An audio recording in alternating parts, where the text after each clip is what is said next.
Bonjour, je suis Baptiste le Conteur et je vais vous lire une histoire que j'ai écrite. Elle s'intitule « Le géant de pierre ». Le géant de pierre. Sur une immense plaine perdue dans les cieux, il y avait un géant de pierre. Ce géant de pierre était fasciné par l'air glacial du matin qu'il y avait. Au-dessus de lui, une obscurité immense. Il arpentait ces terres depuis très longtemps. Une fois, il s'assit sur un grand rocher au bord d'une rivière.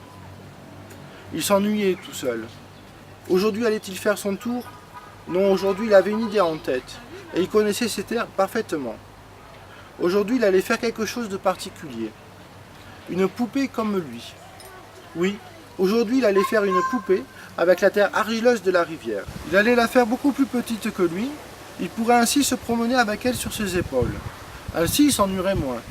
Il fut surpris de la bonté de son œuvre. Alors il lui souffla dans les narines et l'appela la meilleure. Ainsi fut-elle faite.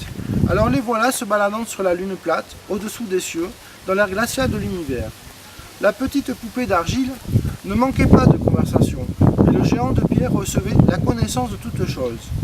Mais un jour, la petite poupée d'argile eut elle aussi une idée. Elle dit au géant de pierre, « Tu vois ces petites pépites brillantes et jaunes? Si on pouvait les assembler les unes aux autres, et faire une poupée comme moi, mais en or. Ainsi nous nous affronterons l'une à l'autre pour nous réchauffer. Si tu veux, dit-il. » Alors la petite poupée d'argile n'eut de cesse de trouver suffisamment d'or pour que le géant continue son œuvre. Et ainsi, martelant l'or avec ses poings, il créa une petite poupée en or. Quand l'ouvrage fut fini, il lui souffla dans les narines pour lui donner la vie. La petite poupée d'argile choisit le nom. « Moi, tu m'as appelé la meilleure. Je veux que tu l'appelles la pire. » Et ainsi, la pire et la meilleure se frottèrent sur l'épaule du géant de pierre, qui trouvait cela amusant et le réchauffait un peu.